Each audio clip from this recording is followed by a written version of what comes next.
पिछड़ा वर्ग, हम लोग पिछड़े वर्ग में आते हैं, तो हम लोगों को पिछड़ा वर्ग के बारे में सोचना है। अगर जब हम लोग यूनाइट नहीं होंगे तब तक आपका शोषण होता रहेगा। 15% लोग जो हम लोगों को आज़ादी से पूर्व से ही नहीं, हजारों बरस से हम लोग शोषण होता रहा है। उनके गांव में जहाँ पर वो बोले कि पहले चौकी पर बैठने देने का अधिकार नहीं था, ऐसा नहीं था, उस सारे जगहों पर जाने के लिए, उस सारे जगहों के उत्थान के लिए आपको सब लोगों को लेके चलना पड़ेगा, सारे पिछड़े वर्ग को लेके चलना पड़ेगा। सिर्फ अपना कल्याण और अपने जातीय कल्याण से नहीं होना है, क्योंकि सारे लोग जब हम विरोध करेंगे तब वो समझेंगे कि ये यूनाइट हुआ है। हमको तोड़ के, हमको जाति में बांट के हम पर वो शासन करें। हमारी पार्टी, जो भी पार्टी हो, आप देखिए यहाँ मुख्यमंत्री कौन है, देश के प्रधानमंत्री कौन है, बैकवर्ड का, लेकिन राज कौन कर रहा है? राज आप नहीं कर रहे हैं, आपका कुछ नहीं हो रहा है, कल्याण उनका हो रहा है। आप कहने के लिए कि सर पर ताज है, लेकिन राज उन्हीं का है। इस बिंदु पर ध्यान देना है कि राज आपका कब आएगा, ठीक है? इस बिंदु पर बहुत सारे लोग हैं, बात करेंगे, हम बहुत सोच के इस संदर्भ में नहीं आएंगे तो हम आपको अपना बात कहें। और कुछ सर कुछ और बिंदु पर बोलना है तो बोलिए।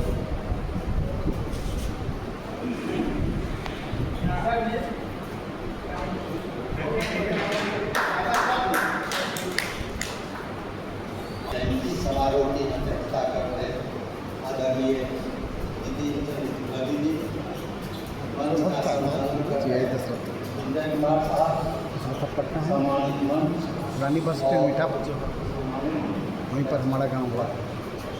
सबसे पहले मैं अपनी ओर से और सरदार पटेल सेवा सदन वैशाली की ओर से वीरचंद पटेल जी के चरणों में श्रद्धांजलि अर्पित करता हूँ।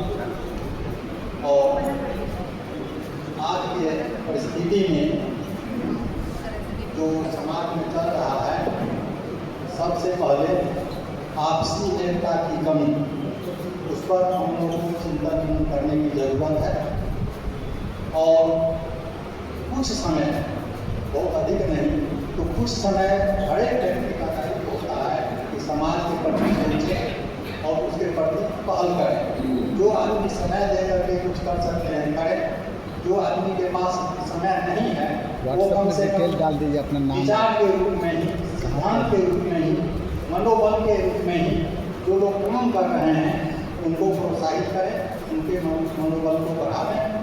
और मैं एक समय नहीं लूँगा। बहुत बहुत धन्यवाद।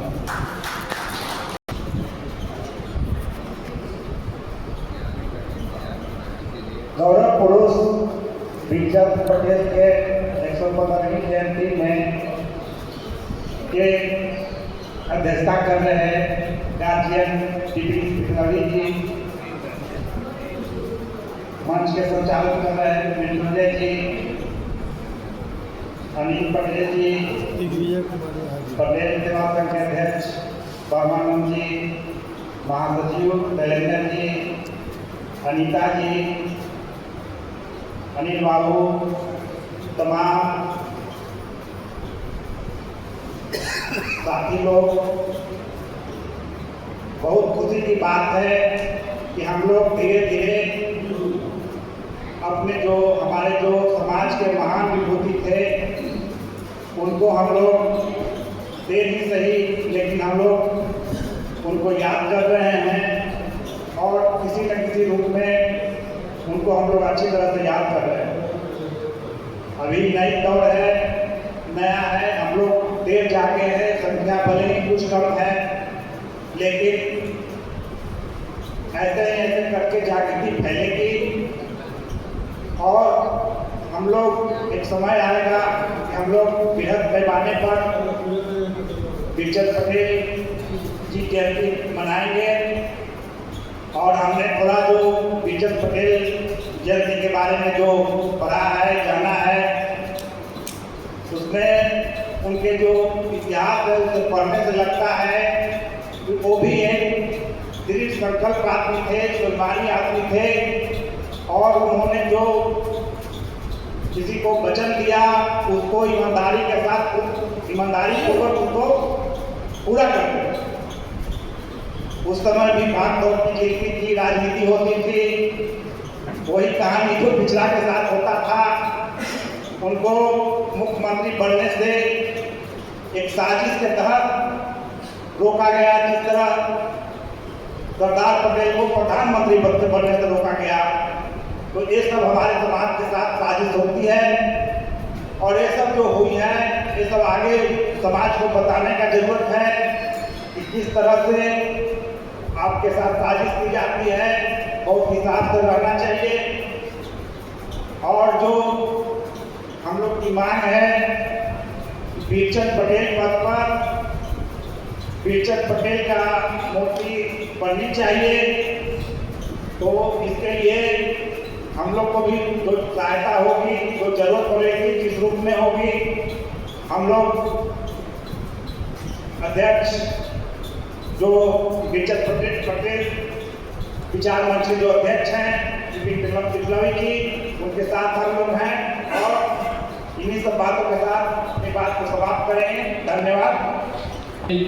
एवं इस सभागार में उपस्थित सभी प्रबुद्धजनों को मेरी ओर से नमस्कार प्रणाम। विशेषकर मैं पल्लवी जी के जज्बे को सलाम प्रणाम करता हूँ कि आज इस उम्र के पड़ाव पर भी उन्होंने जो जज्बा और जो प्रतिबद्धता और जो कृतज्ञता वीरचंद पटेल जी के प्रति उनके मन में है, उसको मैं सतत नमन करता हूँ। आज हम वीरचंद पटेल जी के जयंती के अवसर पर उपस्थित हैं। हमें सोचना है कि आखिर हम वीरचंद पटेल जी को क्यों याद करते हैं, आज उनसे क्या प्रेरणा लेने की जरूरत है, आज आम जन में क्या वह चीज नहीं है जो वीरचंद पटेल जी में थी। वीरचंद पटेल जी एक कुशाग्र बुद्धि के छात्र थे और सबसे बड़ी चीज थी कि उनमें सामाजिक और मानवीय संवेदना था, जिससे आज जो है हमारा समाज क्या पूरा समाज जो है उससे दूर होता जा रहा है और यह हमारे लिए बहुत चिंता का विषय है। वो छात्र जीवन में होते हुए भी वो अन्याय के खिलाफ आवाज उठाने की, उसके प्रति संघर्ष करने की उनमें जज्बा था। और जब आज़ादी के बाद भी वे सामाजिक और मानवीय संवेदनाओं से जुड़े रहे। जो दलित पिछड़े थे उनकी भी आवाज उठाते रहे।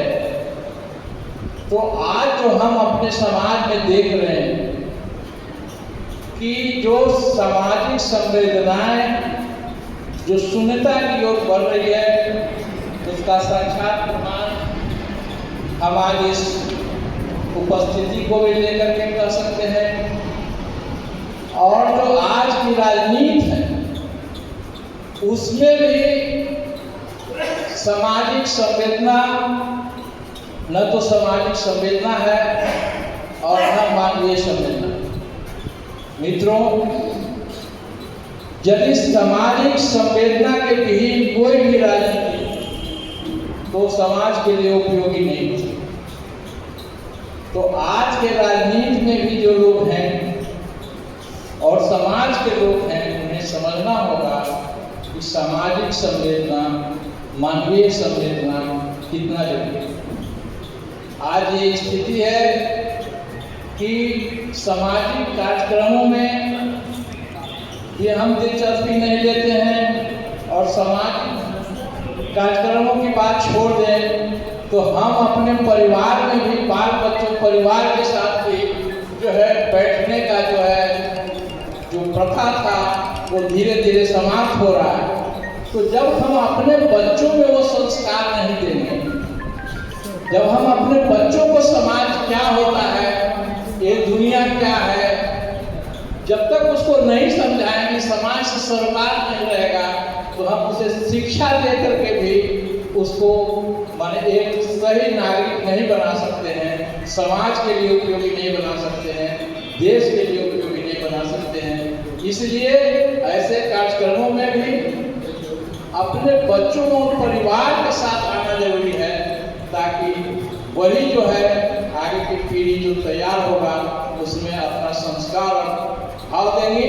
इसी बातों के साथ मैं अपनी बात समाप्त करता हूँ कि सामाजिक संवेदना और जो है मानवीय संवेदना होना चाहिए। अध्यक्ष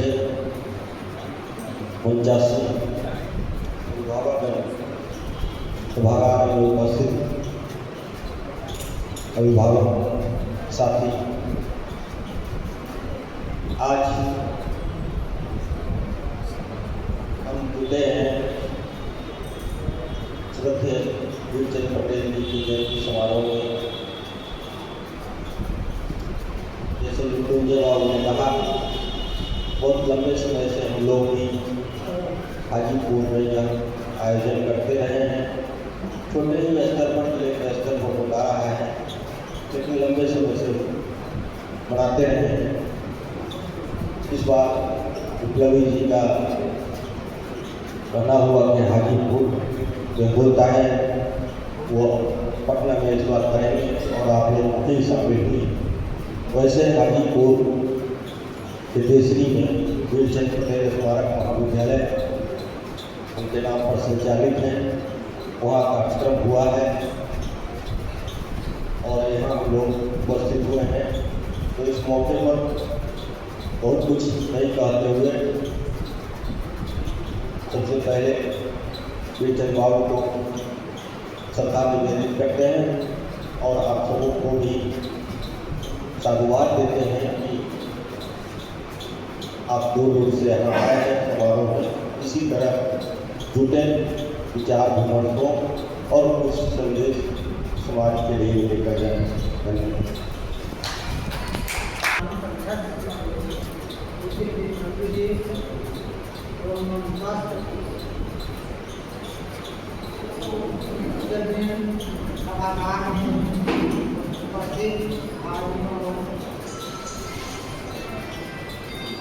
हम लोग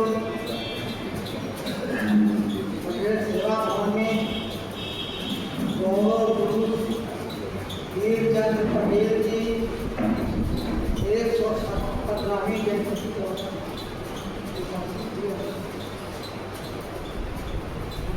11 मार्च में बात गलत होगा, 12 मार्च 1911 में पटना सिटी के गली में एक समाज परिवार में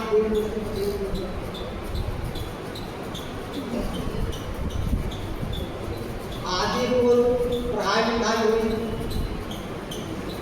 फिर कोलकाता यूनिवर्सिटी समय था, वहाँ से बीए किया, फिर वकालत की पढ़ाई करके वकालत लेकिन विद्यार्थी जीवन से उनका संघर्ष शुरू हुआ। 1920 में महात्मा गांधी के नमक सत्याग्रह में उनकी सक्रिय भूमिका, बहुत संघर्ष के बाद आजाद हुआ।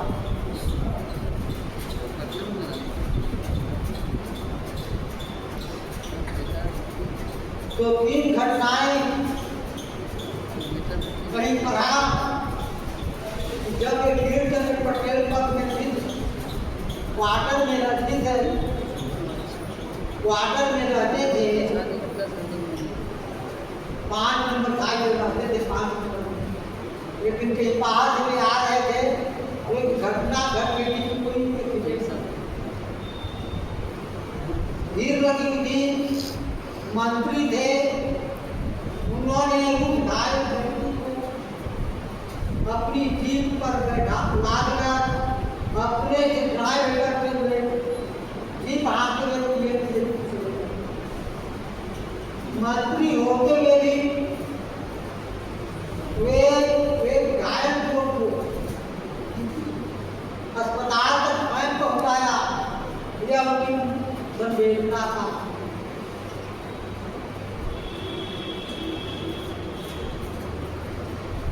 एक घटना और मैं बता दूं, नृपेंद्र बाबू बतलाते थे जब वे सरकारी राजस्व विभाग यदि निबंधन कार्यालय में निबंधन के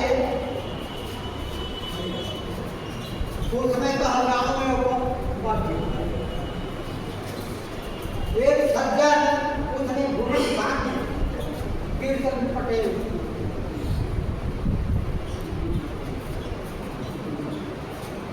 एक सज्जन ने उनके विरुद्ध शिकायत बदली करने के लिए, क्योंकि ये स्कूल कॉलेज खोलने के लिए व्यस्त रहता है आदमी। संयोग से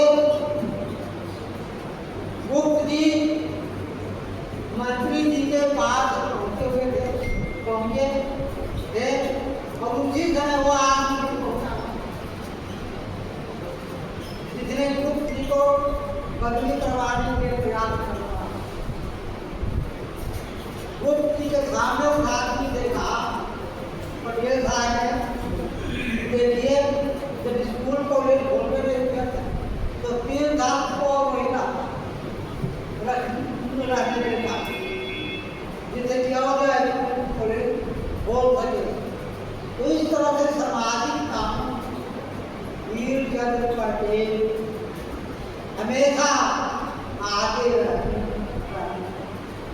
आज उस व्यक्तित्व आदमी नहीं मिल पाता जो व्यक्तित्व जो किस तरह का व्यक्तित्व पटेल साहब का था। हमारे बीच आदरणीय माननीय भाजपा के प्रवक्ता प्रेम रंजन पटेल जी पधार चुके हैं।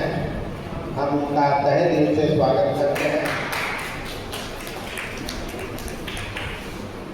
तो पटेल साहब समाज कल्याण के लिए, जनता के कल्याण के लिए स्कूल कॉलेज यदि खुले इसके लिए बहुत प्रयास किया था।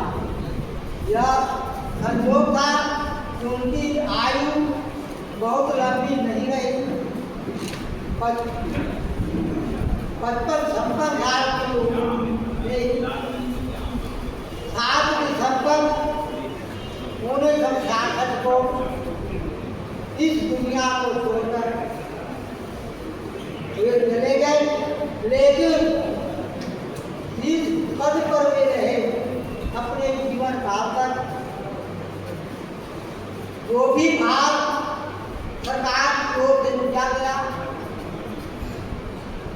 उन कार्यों को बहुत ही ईमानदारी से सफलतापूर्वक काम किया।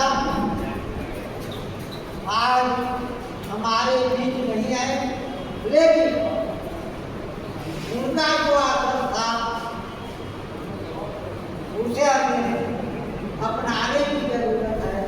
और जब तक उनके आदर्श पर हम नहीं करेंगे तो उनके आदर्श बताए हुए रास्तों पर चलना ही उनके प्रति हमारी सच्ची सर्वराह होगी। नहीं बात मैं उन्हें अपनी ओर से सदा अर्पित करता हूँ। जय हिंद, जय भारत। धन्यवाद।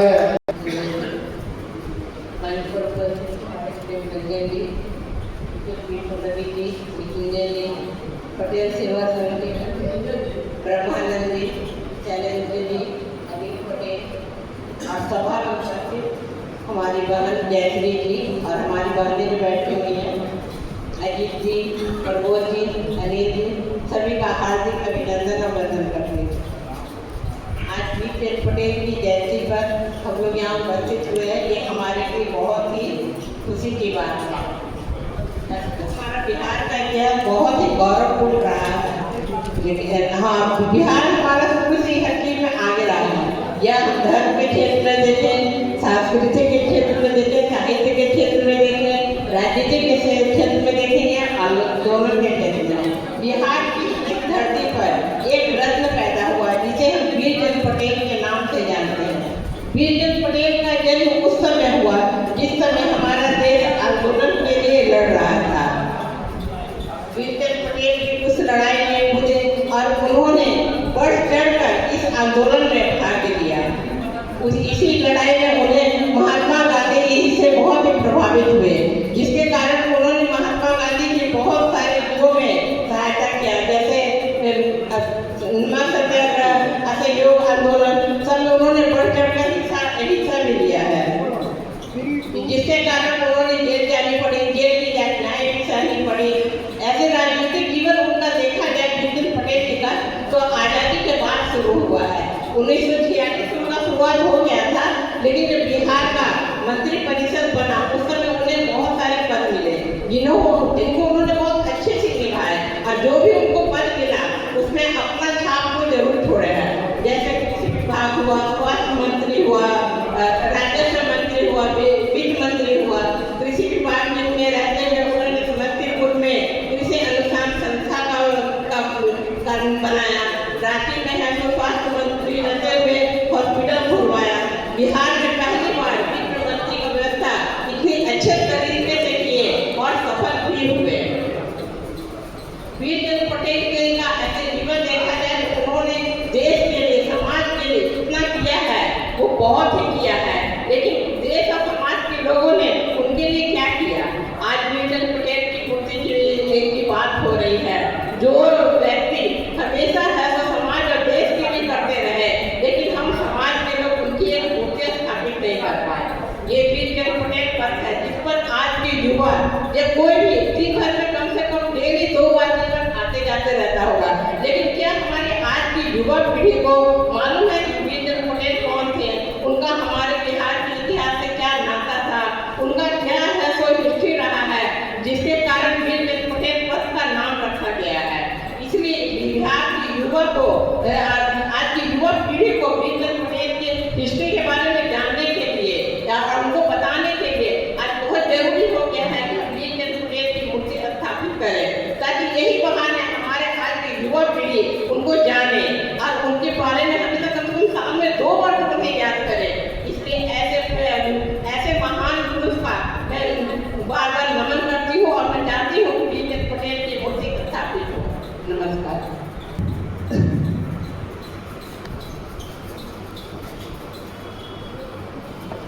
सबसे पहले मैं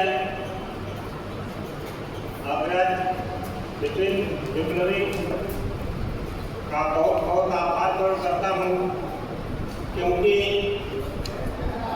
बहुत लोगों ने कहा भी है, हमारी आत्मा भी कह रही है, इतने अधिक उम्र में जितना जोश, उमंग, उत्साह मैं उनमें देखता हूँ तो मैं भी उत्साहित हो जाता हूँ। इसमें कोई बात बनाने की बात नहीं।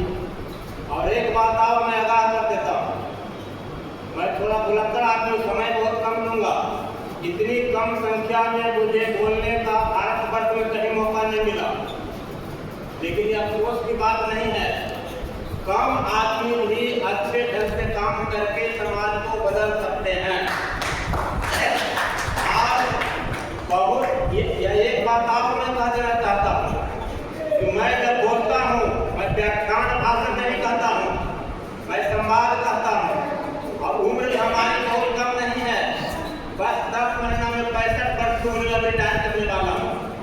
और मेरी जन्मस्थली नालंदा है और कर्मस्थली बोध गया। कुछ बातें आगे पीछे हो सकती है, कम समय में ही मैं कुछ बातें करना चाहता हूँ।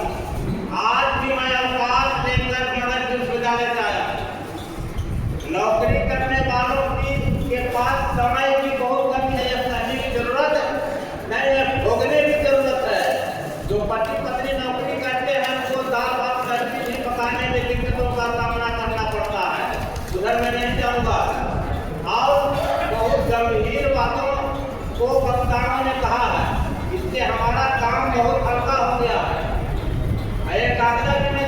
मोबाइल से कोई दूसरी बात न करने की कृपा करेंगे। श्रीमान, जब हम या तो आप लोग कहिए कि हम करेगा, हमको कोई बोलने की इच्छा नहीं है, बहुत इसमें हमको बहुत प्रसिद्धि प्राप्त करनी है, लेकिन यह भी एक अनुशासन है। यह भी दूसरे को सिखाइए कि जब कोई बोले तो सुनना चाहिए। अभी बहुत बड़ी बात हुई थी कि घर परिवार को लोग भी नहीं संभाल सकते हैं, समाज को क्या संभालेंगे।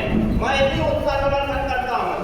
और मानवीय संवेदना, सामाजिक संवेदना की बात हो रही थी, तो बहुत महत्वपूर्ण बातें थी। उधर मैं जाना नहीं चाहता हूँ, लंबा व्याख्यान की जरूरत यहाँ नहीं है। बहुत कम शब्दों में मैं कुछ आप लोगों के समझ से उतनी दूर से आया हूँ तो कुछ तो जरूर कहूँगा। मैं बुद्ध की धरती से आया हूँ। अब बुद्ध के बारे में मैं पार्टी पॉलिटिक्स की बात नहीं करता हूँ। बुद्ध किसी जातिगत की बात नहीं करते थे, पूरी मानवता के लिए बात करते थे। अब बुद्ध दर्शन में मैं नहीं जा रहा हूँ, लेकिन एक बात मैं जब बुद्ध के बारे में नहीं कहूँ बहुत बड़ा अपराध होगा। समूचे मानवता के लिए उन्होंने कहा। अब पढ़े लिखे लोग आप लोग हैं, सामाजिक हैं, जब प्रबुद्ध वर्ग के हैं, हमसे ज्यादा बहुत से लोग जानते हैं। मैं प्रोफेसर हूँ, अलग बात है। सबके लिए बुद्ध ने हमपद का नाम आप लोगों ने जरूर सुना होगा, नहीं सुना है तो खरीद करके पढ़ दिया जाएगा। विद्वानों का विचार है कि जीवन में एक किताब केवल पढ़ना है तो हमपद को जरूर पढ़ो। उधर मैं नहीं जा रहा हूँ, केवल एक गाथा को मैं कह रहा हूँ। और उधर जाने से पहले देखिए, मैंने कहा कि मैं भूल जाता हूँ और समेट लेता हूँ एक ही बात में। पटेल के साथ आप लोग सबका नाम है, आज भी है, लेकिन क्षमा मांगते हुए मैं जल्दीबाजी में समेट रहा हूँ कि क्या कि यदि समाज की सेवा करनी है, परिवार की सेवा करनी है, देश की सेवा करनी है, तो सबसे पहले शरीर स्वस्थ होना चाहिए कि नहीं, आप लोग बताइए। नहीं बोलिए ना जी, होना चाहिए। शरीर जब आपका ठीक नहीं रहेगा तो आपको कुछ दिखाई नहीं देगा। यहाँ आप भी ले सकते हैं, आने के लिए सोच भी ले सकते हैं। उसके लिए मंत्र क्या है सुने, उसको सुनिए, एक लाइन जीवन में उतारने का प्रयास कीजिए, क्योंकि उसी मंत्र, उसी गाथा के सहारे मैं याद जीवित हूँ। तो मैं भी बहुत तनाव में आ जाता था, जहाँ गड़बड़ियाँ समाज में रहती थी, काम नहीं ठीक से होता था, लड़के भिड़ने के लिए मैं तैयार हो जाता था। देखने में मैं चुना पड़ता हूँ, अंदर से बहुत आत्मबल मेरे पास है, बहुत संघर्ष करके मैं यहाँ तक आया हूँ। तब बुद्ध ने कहा, एक खाली हिंदी कह देते हैं, पाली में कहने की जरूरत नहीं है, कि यदि आप प्रसन्न मन से काम कीजिएगा जीवन में कोई भी काम, तब आपका सुख पीछा उसी प्रकार से करेगा जैसे छाया पीछा करता। बात समझ में आ रही है? क्लियर? प्रसन्न मन से काम कीजिएगा तो सुख, और यदि दुखित मन से काम कीजिएगा, अब यहाँ की इच्छा नहीं है, आए हैं अब बैठे हुए हैं, ऐसे कि लगता है कि मुर्दा जलाने के लिए आए। और हर समय प्रसन्नचित होने का प्रयास कीजिए। मैं क्लास में भी करता हूँ कि घर से पत्नी से लड़कर आ सकता हूँ, लेकिन प्रवेश करने के बाद हमको भी प्रसन्न हो जाना चाहिए, विद्यार्थी को भी प्रसन्न हो जाना चाहिए, तब वो ग्रहण कर सकता है। तो सबसे पहले यदि प्रसन्न मन से काम कीजिएगा तो सुख, दुखित मन से काम कीजिए। मैं नहीं कर रहा हूँ, खुद कर रहे हैं धम्मपद में। धम्मपद का वही महत्व है जो हिंदू धर्म में गीता का महत्व कह रहे हैं। यदि दुखित मन से काम कीजिएगा तो दुख पीछा उसी प्रकार से करेगा जैसे गाड़ी में जुटे हुए बैलों के पैरों का पीछा चक्का करता। तब सबसे पहले आप लोगों को चेहरा में प्रसन्न देखना चाहता हूँ।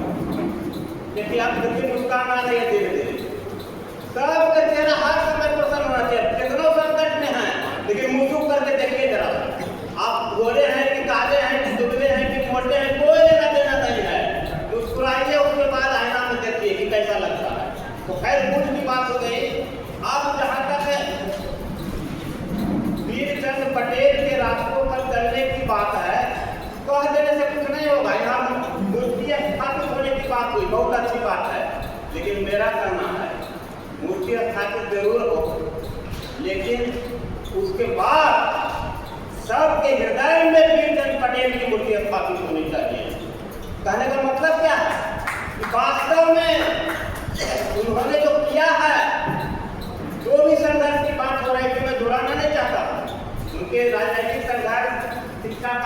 संघर्ष और ज्ञान वाला संघर्ष व्यापकता न पाते हुए मूल मंत्र जो ऋषियों ने कह दिया, जिन्हें कि मैं ब्राह्मणवादी हूँ, चाहे मनुवादी नहीं हूँ, चाहे दलितवादी हूँ, वो सब छोड़ दीजिए। पूरे मनुष्य की बात हुई। उसमें सबसे महत्वपूर्ण बात है कि आइंस्टीन ऐसा वैज्ञानिक ने कहा कि कम से कम समाज को उतना दो जितना समाज से तुमने लिया। अपने आप कोई नहीं आगे बढ़ता है, पद प्राप्त करने के बाद कहता है, अहंकार बोलता है उसका, मैं यह हूँ, मैं पद नहीं ले रहा हूँ ना। वो उसकी भी चर्चा हुई, बहुत महत्वपूर्ण बातें थी कि समाज में जो आदमी आगे बढ़ जाता है, वो समाज को समय देने के लिए तैयार, बोलिए ना जी, है कि न है? नहीं है। और समाज की बात को छोड़ दीजिए। जैसा कि एक वक्ता ने कहा, हमारी वेदना मैंने हमारा मर्द छू गया, लेकिन अभी नहीं है, इससे हमारी भेंट हुई 2 वर्ष पहले प्रोफेसर सिद्धेश्वर प्रसाद के श्राद्ध क्रम में पटना में। उन पर मैंने पीएचडी करवाया और उन्होंने कहा कि नहीं, हम पर पीएचडी नहीं करवा। मैंने कहा कि आपके सामने मैं विद्या में बहस नहीं कर सकता हूँ, लेकिन एक जिज्ञासा है श्रीमान, साहित्य क्यों लिखा जाता है? भगवान बाबू बैठे हुए हैं कि हमारे अग्रज, उनका नाम भी छूट गया, बहुत बड़ा अपराध हुआ। उन्होंने कहा कि मैंने कहा कि साहित्य क्यों लिखा जाता है? पाठक तक पहुंचने के लिए। तब हंसकर उन्होंने कहा कि करवाओ। और उसी श्राद्ध क्रम में विपिन पल्लवी जी से, विप्लवी जी से भेंट हुई, तो मैंने कहा कि आपका चेहरा लगता है कि देखा हुआ है। इन्होंने कहा कि मैं बिहार से में था, चुनाव अधिकारी। तो मैंने कहा ठीक बात है। वो हम उस समय प्रोफेसर थे, उस समय अधिकारी थे। आज मैं संक्षेप में बात कर रहा हूँ। तब जो मूल तथ्य है वीरचंद पटेल के रास्तों पर चलने की, चाहे राजनीतिक हो, चाहे शिक्षा की बात हो, हाँ एक बता, जो जहाँ जिस कर्म में है, ईमानदारी पूर्वक, परिश्रम पूर्वक, निष्ठा पूर्वक काम कीजिए, सबसे बड़ी उनको सबसे बड़ा यही होगा कि उनको हम काम कर रहे हैं और उसी में विकास होगा। जैसे कि यहाँ कहा भी गया कि केवल डॉक्टर बनने से, केवल इंजीनियर बनने से नहीं होगा, केवल राजनीतिक क्षेत्र में भी नहीं, सब क्षेत्र। हाँ ठीक है, एक बार बहुत जल्दी मैं समाप्त कर रहा हूँ। एक व्याख्या तो लंबा वो देने की आदत है, छोड़ दीजिए उसको। उपनिषद में कहा गया कि तेन भुंजिता, त्याग पूर्वक भोग करो। 3 प्रकार के आदमी होते हैं, एक अपना काम भी संभालते हैं, दूसरे का काम भी संभालते हैं। सुन लीजिए ध्यान से, कौन कैटेगरी में है सब लोग? सब समाज, जितना विकास समाज का होना चाहिए उतना नहीं हो रहा है। अपना काम भी संभालते हैं, दूसरे का काम भी संभालते हैं। एक अपना काम संभालते हैं, दूसरे का काम बिगाड़ते हैं। अब कुछ ऐसे जीव हैं जो अपना काम बिगाड़ करके दूसरे का काम बिगाड़ते हैं। दूसरा के तो बिगाड़ने देंगे, हमारा दाज इतना देंगे। तो कम से कम जो उपनिषद में बातें कही गई कि त्याग पूर्वक भोग करो, उतनों पर तो रह जाइए, अपनों संभालिए, दूसरों को संभालने दीजिए। समाज से लोग अपेक्षा करते हैं कि समाज ने हमारी मदद नहीं की, समाज के लिए आपने क्या किया? मैं पूछता हूँ, बात हो चुकी है। इस प्रकार की सभा में इतने लोगों को आना चाहिए था। क्या कर रहे हैं? कौन काम में लगे हुए हैं? हमसे ज्यादा बिजी थे, हम भी बिजी थे। तो जान लीजिए अपने लोगों के बारे में, अभिमान से नहीं तो अभिमान से। जितनी डिग्री मैंने पीएचडी की पूरे भारतवर्ष में दी है बाहर, उतनी डिग्री भारतवर्ष के हिंदी के किसी प्रोफेसर ने नहीं दिया है। तो हम भी तो व्यस्त रहते हैं, मैं क्यों रहा हूँ? इसलिए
सब टूटे, निर्मुख दमके, पल्लव चमके, अवने नवरस लूटे। पटेल सेवा संघ का सद्भाव फैलकर विश्व भर में फूटे, विश्व भर में।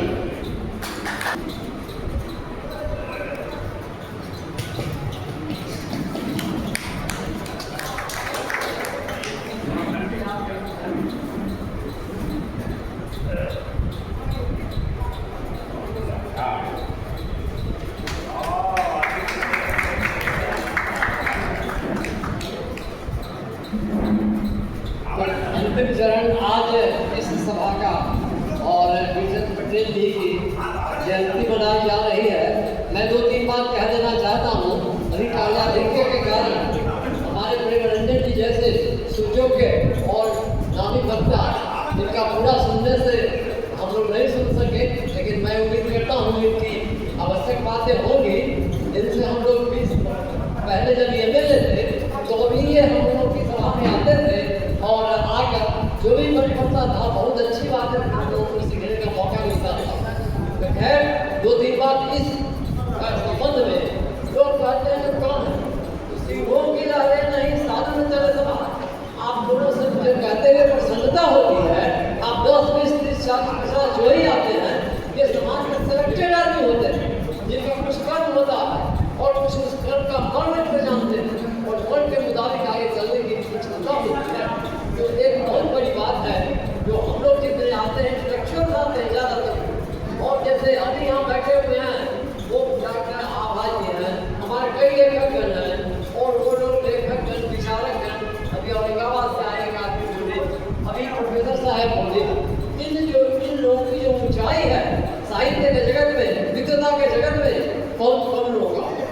तो लोग आते हैं, जाते हैं, बोलते हैं कि बोलने का महत्व क्या है, महत्व क्या है, इस पर ज़्यादा आप लोग ध्यान देंगे। और साथ ही एक और बात प्रोग्राम का मैं ध्यान आकर्षित करना चाहता हूँ। आप लोग हैं, आपकी खर्च की मैं सराहना करता हूँ और अभी तो इनका पूरा भाव हम लोग सुनने के लिए आधारित है और आपकी बातों में बहुत सारी गर्भिका होती है और उसके मुताबिक आप चलेंगे। और अंत में एक चीज कहूँ, आप लोग सब कोई पढ़े लिखे विद्वान आदमी, मेरा जैसे घर घर में भी जैसे महान नेता का और महान शिक्षक का, महान विद्वान का ये कुछ न कुछ संदेश जरूर है। वहाँ मैगजीन है, किताबें हैं, आप लोग जो अपने यहाँ नहीं ले गए हैं वो ले जाएं और उसको पढ़ें, पढ़ावें। और सिर्फ इतना निवेदन है, इसके कोई खर्च नहीं होगा, हम लोग लगे हुए हैं। आप बस पढ़ के सीखना सूचित कर दीजिए, वो मेरा फोन नंबर ले लीजिए, वो मैं पब्लिश करूँगा। ये भी 25 साल पहले और इसमें आप उनके विचार क्या हैं विजय पटेल जी के बारे में, उनकी जीवनी के बारे में, जिन्होंने बिहार का कायापलट करने का बिल्कुल प्रतिबद्धता के साथ संकल्प ले लिया था। वैसे आपके बहुत कम हुए हैं, इस संयोग से आज हमारे बीच आए और मंटू बाबू पटेल जैसे आदमी भी और उनको भी देखा, सत्यवादी, वस्तुवादी और हकीकत बोलने वाले और कर्म के रास्ते पर चलने वाले ऐसे बहुत कम लोग हैं। आज वो सारे समाज को यूनाइट करने के लिए अग्रसर हुए हैं और लगता है आप लोग का इसमें जरूर किंचित कम या बेस इसमें सबसे आए हुए हैं। बहुत बहुत आपको धन्यवाद। इन्हीं शब्दों के साथ आज हम प्रेम रंजन पटेल जी का पुनः हार्दिक स्वागत करते हैं और उनसे उनकी अभिव्यक्ति से हम लाभान्वित होंगे। याद रहे, शब्द ही अमर होता है, आदमी नहीं होता, शब्द अमर होता है। इनके सब बड़े लाभान्वित होंगे। धन्यवाद।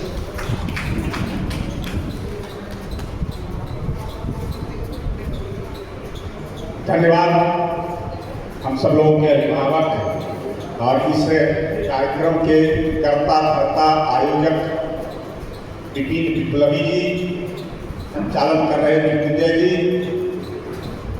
यहाँ बैठे मंच पर ब्रह्मानंद जी, शैलेंद्र जी, अनिल पटेल जी, अनीता जी और प्रोफेसर सुनील जी, जिनकी बातों को हम सब लोगों ने सुना है और आप सब लोग समाज के सभी प्रमुख जन यहाँ उपस्थित हैं। अगर जो विप्लवी जी ने कहा कि बहुत कुछ जो ऐसे बातें जो ऐसे बताएंगे, बहुत सारे वक्ता लंबे समय से कार्यक्रम चल रहा है। मुझे 2 बजे की जानकारी थी, सूचना थी मुझे आने में विलम्ब हुआ इसलिए कि दूसरा कार्यक्रम था बिहार शरीफ में, और वहाँ से आने के क्रम में जो है विलम्ब हो गया। तो लंबे समय से कार्यक्रम चल रहा है और संख्या भी बहुत नहीं है, लोग जो है बहुत लंबे समय तक जो है रहना और सुनना ये बहुत नहीं हो पाती है। इसलिए मैं बहुत कम संक्षिप्त में कुछ बातें आप सब लोगों के बीच में बस रखूंगा। केवल आज श्रद्धांजलि, उनकी जयंती है वीरचंद पटेल जी की, तो श्रद्धांजलि आज का दिन बहुत ही महत्वपूर्ण दिन है।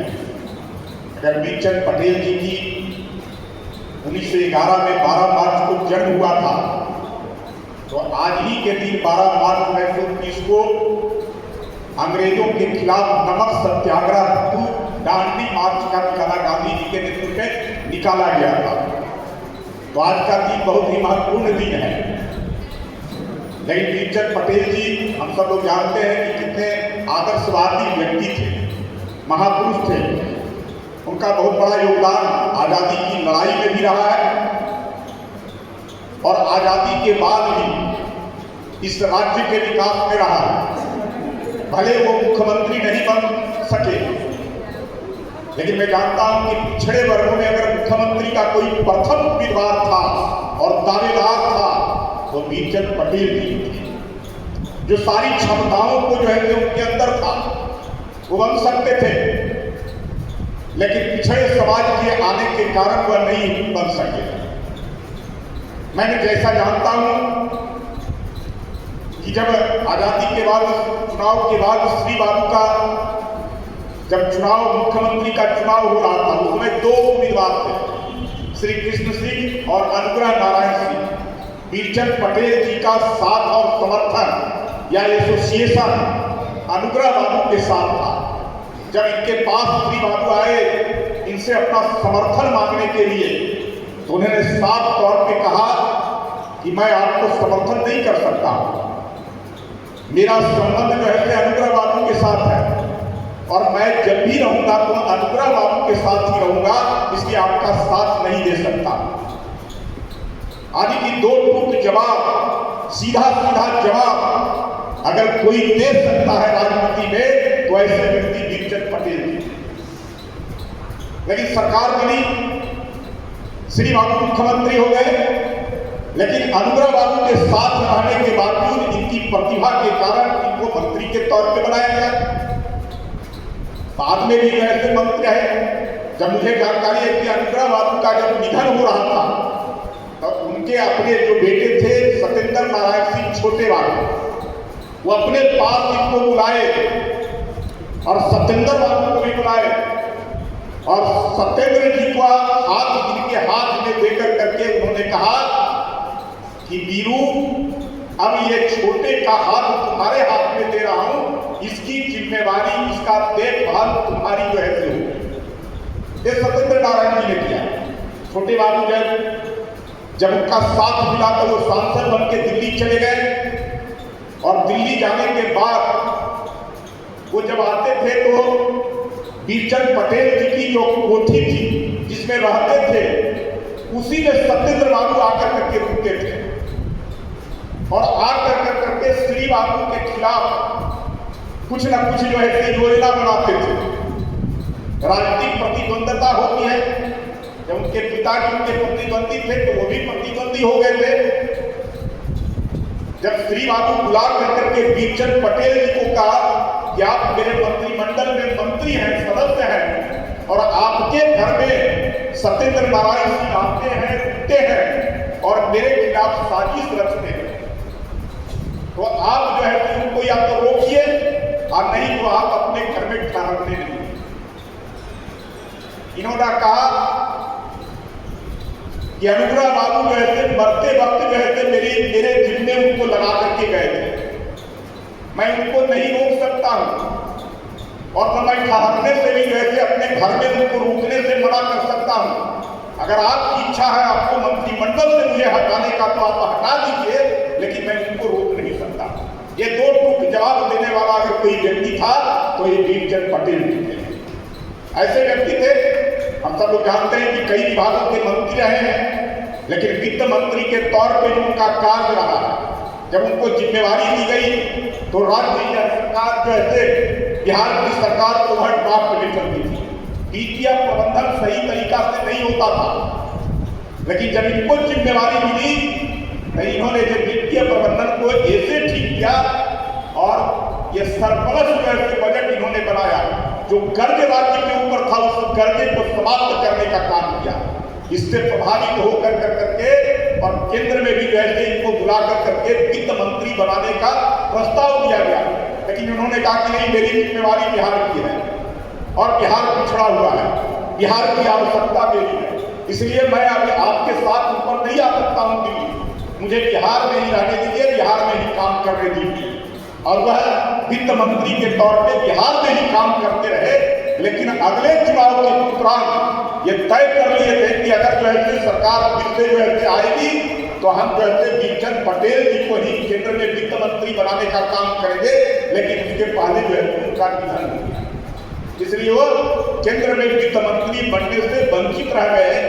लेकिन उसके बावजूद जितना उन्होंने काम किया और जिस प्रकार से राज्य को वित्तीय प्रबंधन की दिशा देने का काम किया, राज्य के ऊपर जो कर्जे थे उस कर्जे को समाप्त करके और सरप्लस करने का काम किया, ये अपने आप में एक जो है अद्वितीय काम था।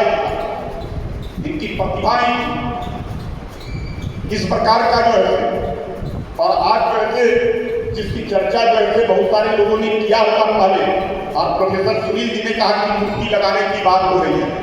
हम सब लोग जानते हैं कि बीरचंद पटेल पंथ कितना महत्वपूर्ण जो है इलाका है, क्षेत्र है, राजनीति का केंद्र बिंदु है। और हर बार हम लोग आते हैं, कार्यक्रम होता है, हर बार प्रस्ताव पारित होते हैं कि बीरचंद पटेल जी की मूर्ति होनी चाहिए। हम सब लोगों ने, मैं तो मुख्यमंत्री को पत्र भी लिखा था कि बीरचंद पटेल पथ पर बीरचंद पटेल जी के नाम से है और वहां उनकी मूर्ति नहीं है, वो मूर्ति होनी चाहिए। और जिस मकान में रहते थे 7 नंबर था कि 6 नंबर, अच्छा 5 नंबर में रहते थे, और वो 5 नंबर के बगल में 6 नंबर था, वो सूरज नारायण सिंह का स्मारक बना है। 4 नंबर है, 4 नंबर सूरज नारायण सिंह जी का स्मारक बना है।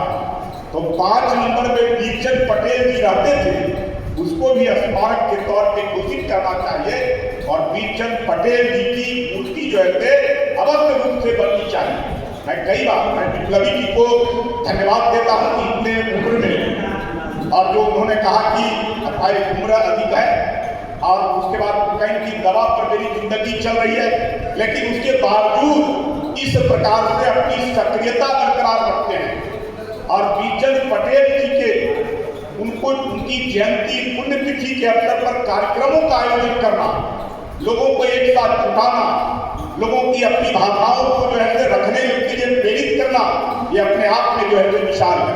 तो हम सब लोगों को जो है बीरचंद पटेल जी से तो सीख लेनी ही है, हम सब लोग के सामने विप्लवी जी हैं, इनसे भी सीखना चाहिए।